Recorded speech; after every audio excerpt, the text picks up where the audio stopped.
نبی پاک صلی اللہ تعالی علیہ وسلم نے 3 چیزیں ہمارے ذمے لگائیں. فرمایا اپنی اولاد کو سکھاؤ.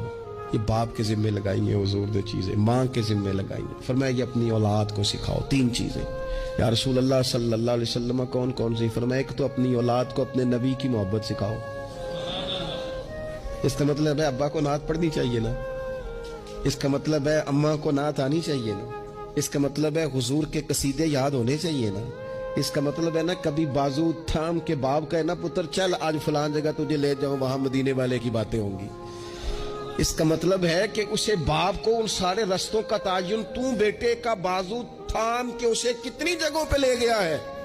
چل ایک دن یوں بھی کر تھام اس کا بازو اور اسے حضور کے مدینے بھی لے جا کر محبوب کے سامنے کھڑا. فرمایا اپنے بچوں کو اپنے نبی کی محبت سکھاؤ, اور فرمایا دوسرے کام یہ کرو کہ اپنے بچوں کو اپنے نبی کی اولاد کی محبت سکھاؤ.